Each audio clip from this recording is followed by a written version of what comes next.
25 سال مقدم در کشور ما توسط رایپرسی عمومی خلقی نخستین کنستیتوسیای تاجیکستان صاحب استقلال یعنی بختنامه خلقمان قبول گردید و این روز واقعا تاریخی هر سال با دایر نمودن چاره‌بینی ها تجلیل می‌گردد. امسال بخشیده به 25مین سالگرد روز کنستیتوسیای جمهوری تاجیکستان در ناحیه واسه مجلس تنتنوی دایر گردید.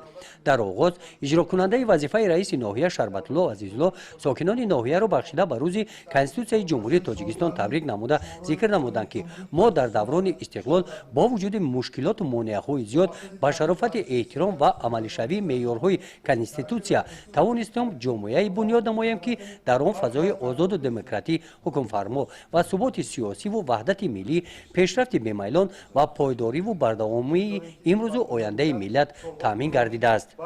در سمت برابرخویی مردان و زنان در ساحه معارف از 72 مؤسسه تعلیمی زنان رهبری 23 مکتب را در ناحیه به دوش دارند. 2 نفر رئیس جماعت، 35 نفر زنان وکیلان مجلس جماعت و مجلس وکیلان خلق ناحیه میباشند. در قسمت فرهنگی چاره‌بینی کارمندان بخش فرهنگی ناحیه با سرود و ترانه‌های وطن‌دوستانه خاطر اشتراکداران چاره‌بینی را شاد گردانیدند.